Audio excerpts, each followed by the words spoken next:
We have seen up to the first law of thermodynamics. In simple terms, I can write it as dE equal to Q minus W, or I can say dQ equal to dE plus W.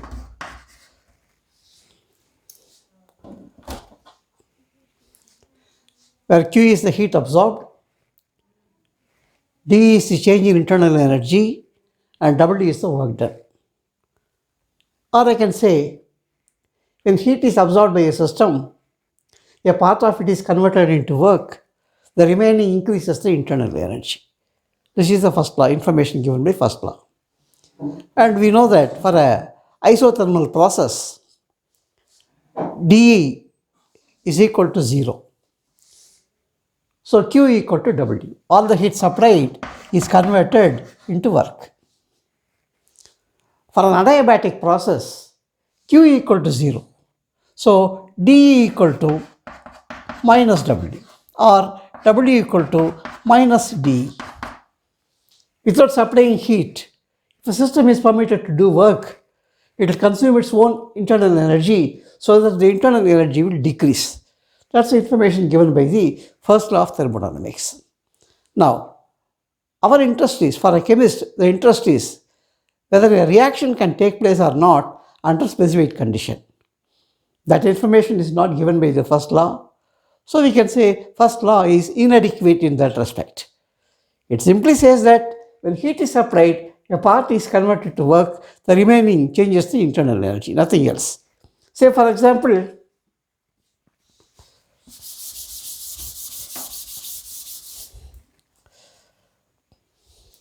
it's a very often quoted example, namely, there is a hill, water flows. Can water run uphill? Can it go up? First law says that if you supply the required energy, it will go up. If you don't supply and allow the water to go up, it will consume its own energy, internal energy, and it will go up. So the internal energy will decrease, so the temperature will decrease. So water on the top of the hill will be cold. We know that water cannot go uphill. Similarly, under specific condition, can a reaction take place or not? That is our interest. Say, if I add zinc to copper sulfate, copper will be precipitated and you get zinc sulfate.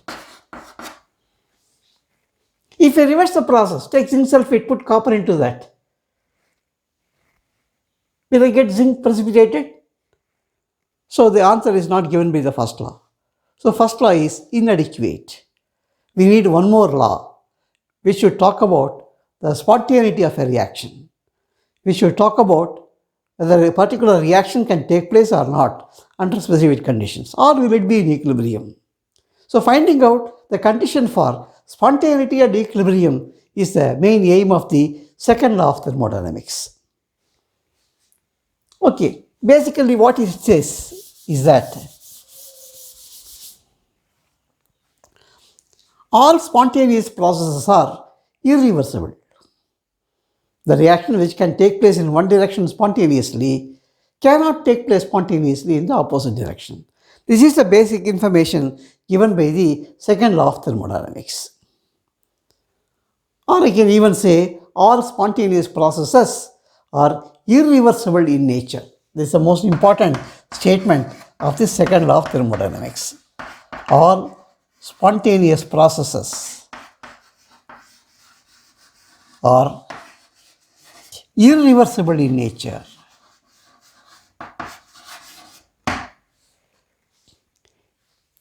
Heat can flow from hot end to a cold end by itself. Flow of heat from the cold end to the hot end by itself is not possible. As I told you, this applies to a chemical reaction also. So reactions which take place in one direction spontaneously will not take place in the opposite direction spontaneously.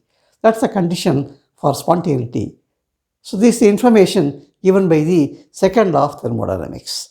Second law can also be stated as, it is impossible to construct a machine, a heat engine, operating in cycle, which will convert all the heat supplied into work.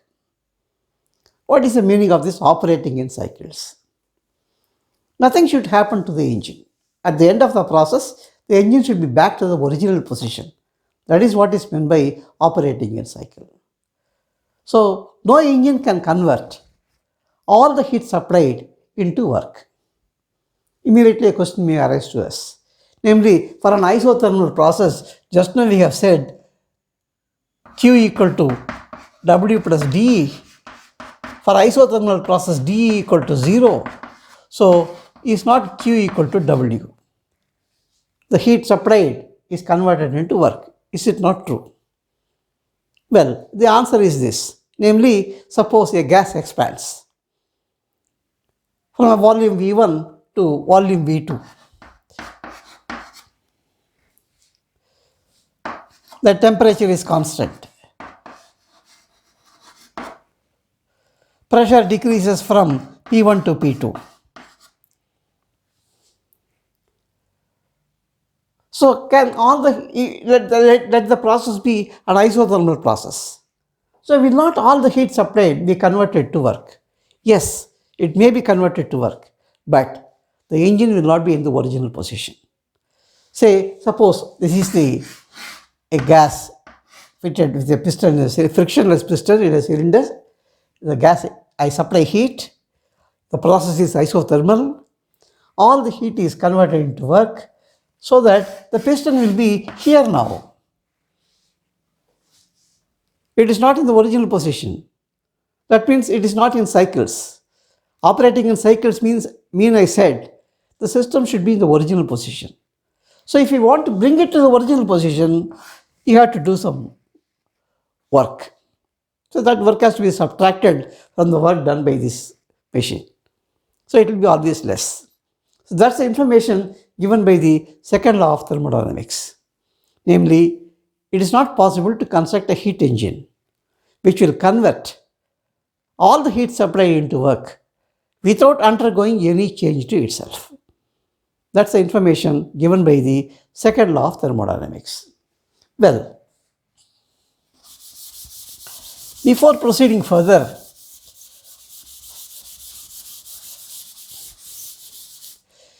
if all the heat is not converted into work, then how much is converted?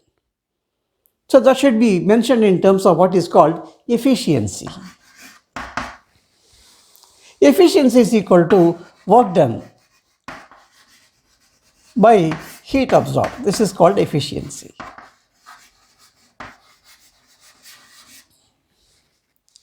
If all the heat absorbed is converted into work, efficiency is 1.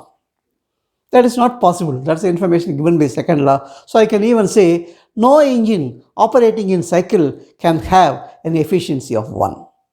That is also another form of the second law of thermodynamics. Okay then. The efficiency eta of an engine depends upon the temperature of the source and the temperature of the sink. What is the source? It's a place where from the system absorbs heat. What is the sink? It is at a lower temperature. After doing work, the remaining heat is given back to the sink. So a source is at a higher temperature. A sink is at a lower temperature.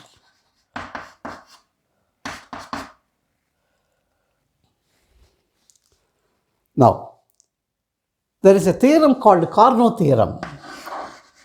Carnot Theorem, which is a very important theorem, which says that the efficiency of an engine depends only upon the temperature of the source and the temperature of the sink and does not depend upon the working substance. Or I can say all heat engines operating between the same temperature of source and same temperature of sink will have same efficiency. All heat engines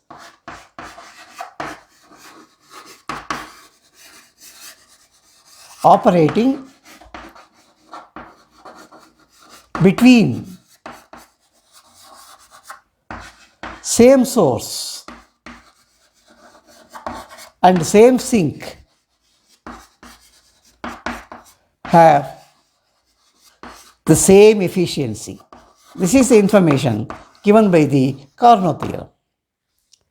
We can prove this in a very simple manner. Namely, let us say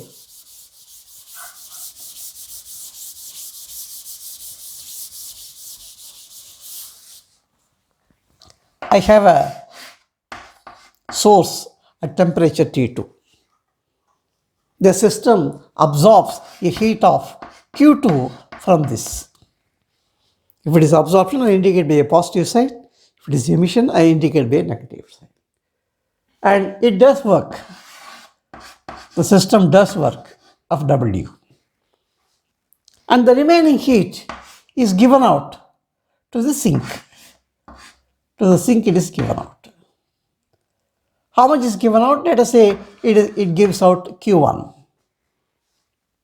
Where Q1 equal to Q2 minus W. Okay. Just to indicate it is given out, I put a sign minus. Plus indicates absorption, minus indicates emission, giving out.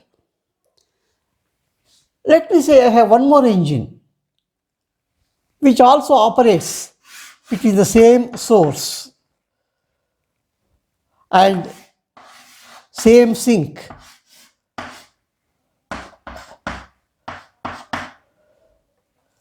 Let us assume this also absorbs a heat of Q2,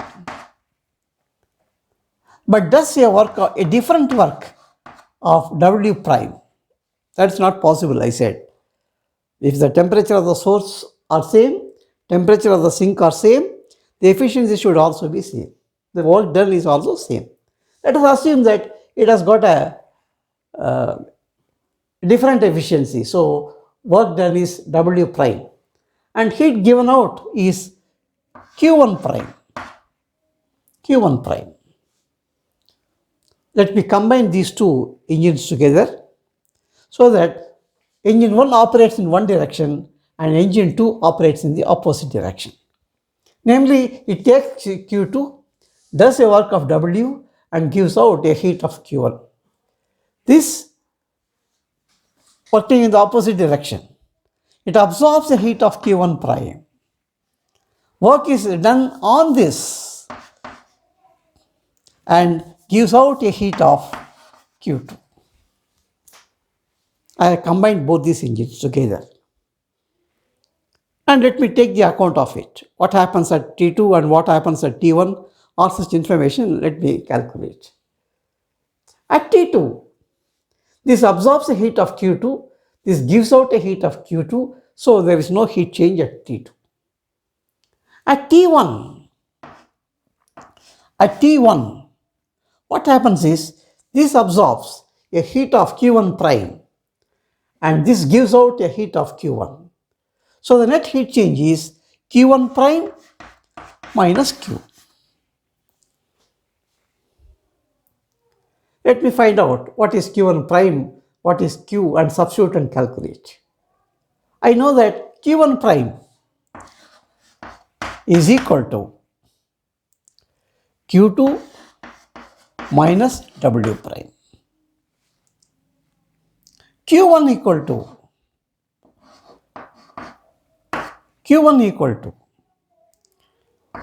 Q2 minus W.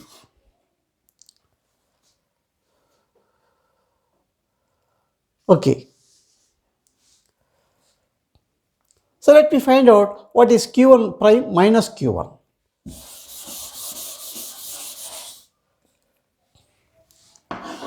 Q1 prime minus Q1 equal to Q2 minus W prime minus Q2 minus W.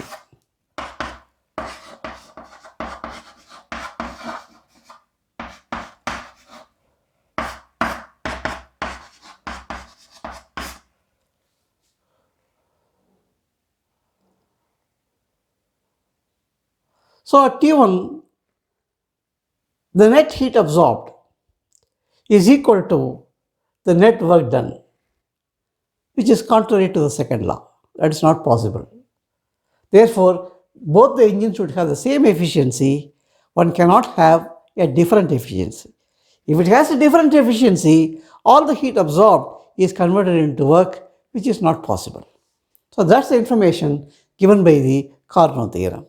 So all heat engines operating between the same temperature of source and sink should have the same efficiency. Okay, now using this information,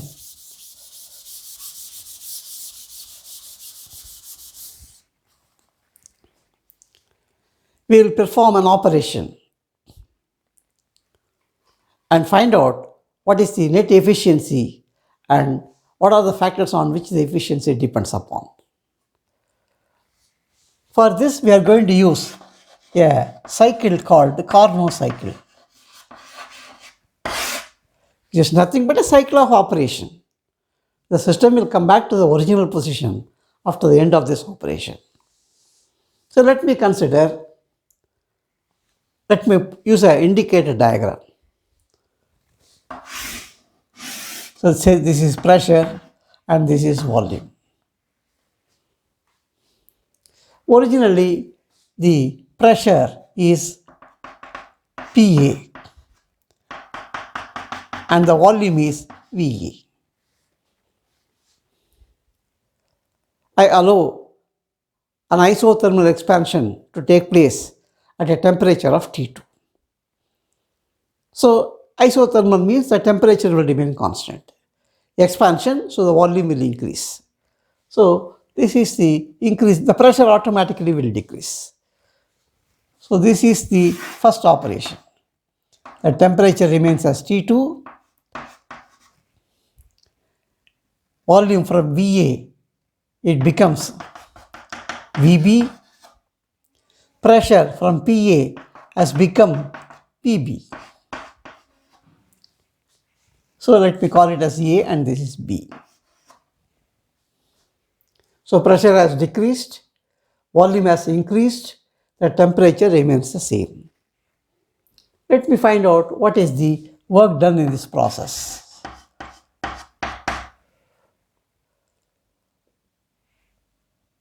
It is an isothermal process. For isothermal process, we know how to calculate the work done. So W equal to R T2 ln VB by VA, and heat absorbed is equal to, since it is isothermal, W is equal to Q. So Q is also the same thing, RT2 ln VB by VA. So step 1 is isothermal expansion. Temperature remains at T2, volume increases, pressure decreases. Now let me permit the gas to undergo an adiabatic expansion. For adiabatic expansion, this is the adiabatic expansion that has taken place. Volume has become Vc.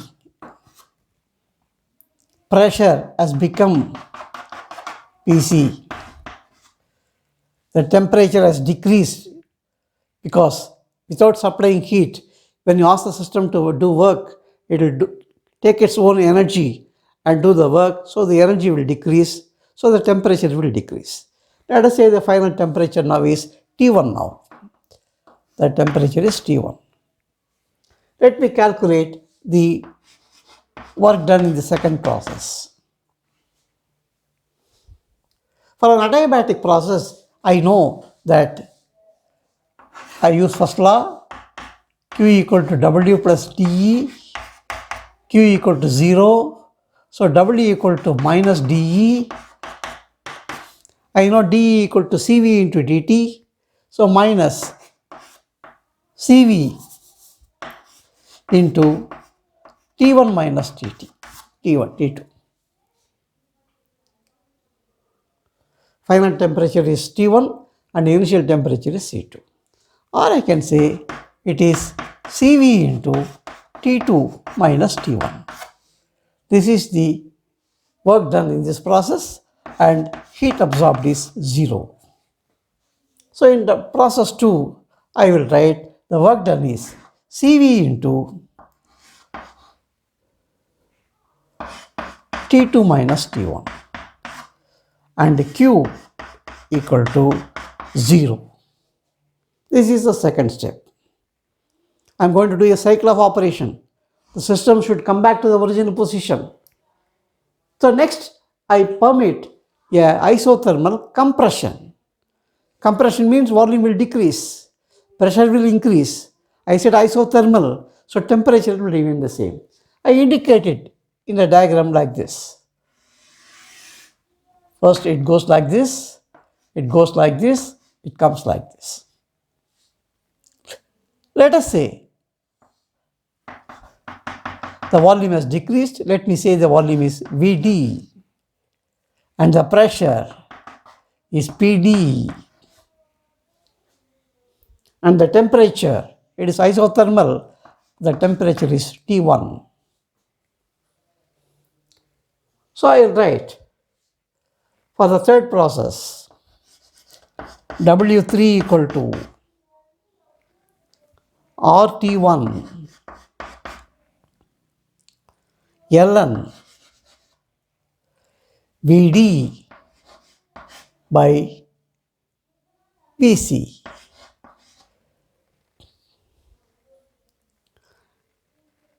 and Q3 equal to the same thing RT1 ln Vd by Vc. Now it comes back to the original position. A cycle of operation is complete. Namely, the volume from Vd gets back to Va, pressure from Pd to Pa, temperature remains as T1. So a cycle of operation is over. So for the fourth step, this is the first step, this is the second step, this is the third step, and this is the fourth step. For the fourth step,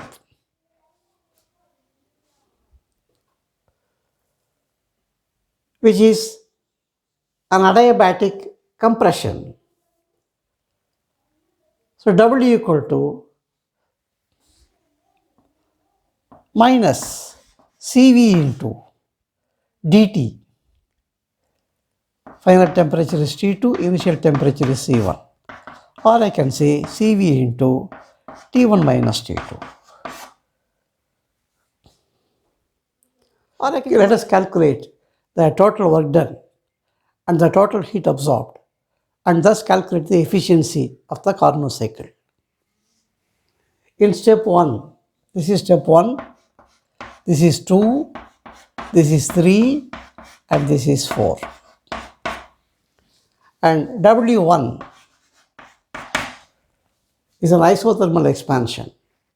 So work done is R, the temperature is T2, ln Vb by Va. Second step is an adiabatic process where W equal to minus Cv dt minus Cv into final temperature is T1, initial temperature is T2.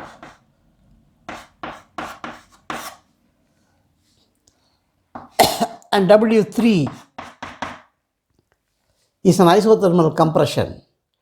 W3 equal to the temperature is T1 or T1 ln Vd by Vc. And the fourth step is adiabatic compression minus Cv into final temperature is T2, initial temperature is T1. So these are the 4 work done. So total W equal to, I'll add up these things. RT2 ln VB by VA minus CV into T1 minus T2 plus RT1 ln VD by VC minus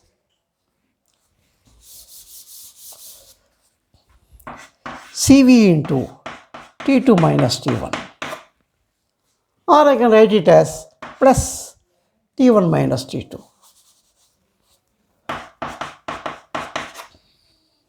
These two cancels off. So the total work done is equal to RT2 ln VB by VA plus RT1 ln VD by VC. Total heat absorbed. Heat is absorbed only in step 1. It is adiabatic, Q equal to 0. It is compression, heat is given out. Again adiabatic, heat is 0. So only in step 1 heat is absorbed. It is an isothermal process. Therefore, Q equal to RT2 ln VB by VA. So W is known, Q is known, I can calculate the efficiency. Before that, I want this VD, VC, etc. in terms of VA, VB. It is very easy. We know that for an adiabatic process, T2 into V2 gamma minus 1 equal to T1 into V1 gamma minus 1, or T2 by T1 equal to V1 by V2 gamma minus 1. Final temperature and initial temperature is equal to initial volume by final volume. This is true for an adiabatic process.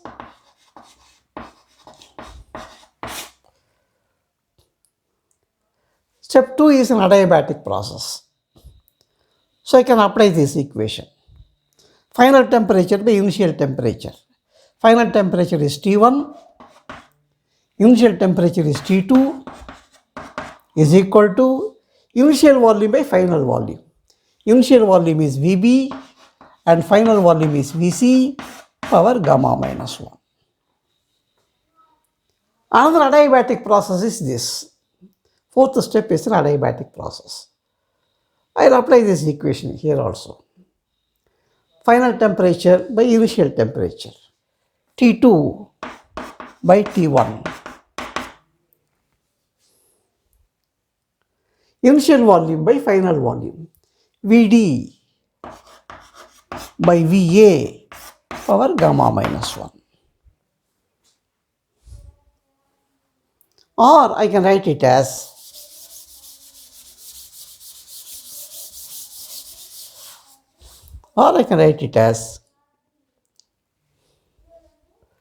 T2 by T1 equal to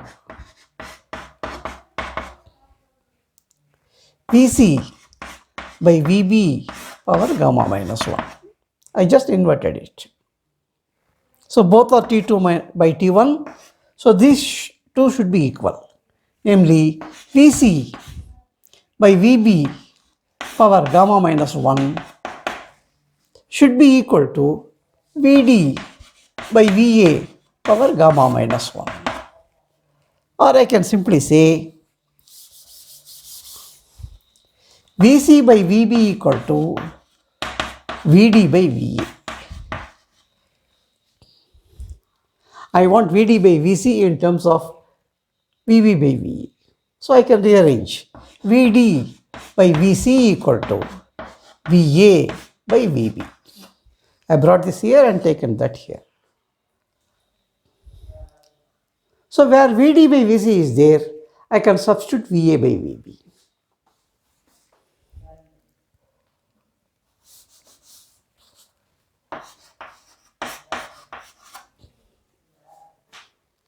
or I can write it as minus VB by VA.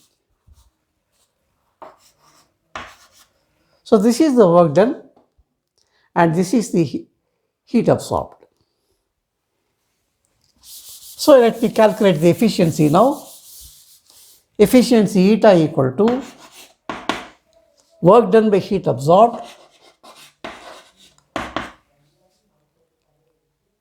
work done is here or T2 ln VB by VA minus or T1 ln VB by VA. And heat absorbed is, it is absorbed only in one step. So Q equal to RT2 ln VB by VA.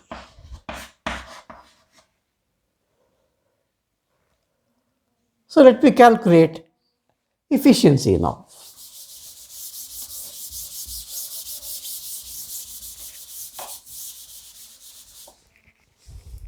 Efficiency equal to W by Q or T2 ln VB by VA minus or T1 ln VB by VA divided by or T2 ln VB by VA. Or I can write it as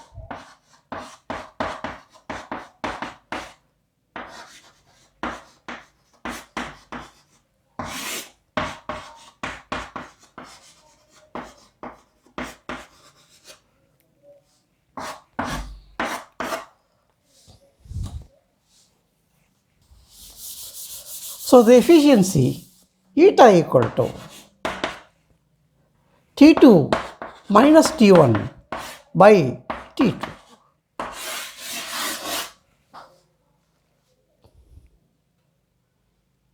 That means the efficiency depends only upon the temperature of the source and the temperature of the sink and does not depend upon the working substance.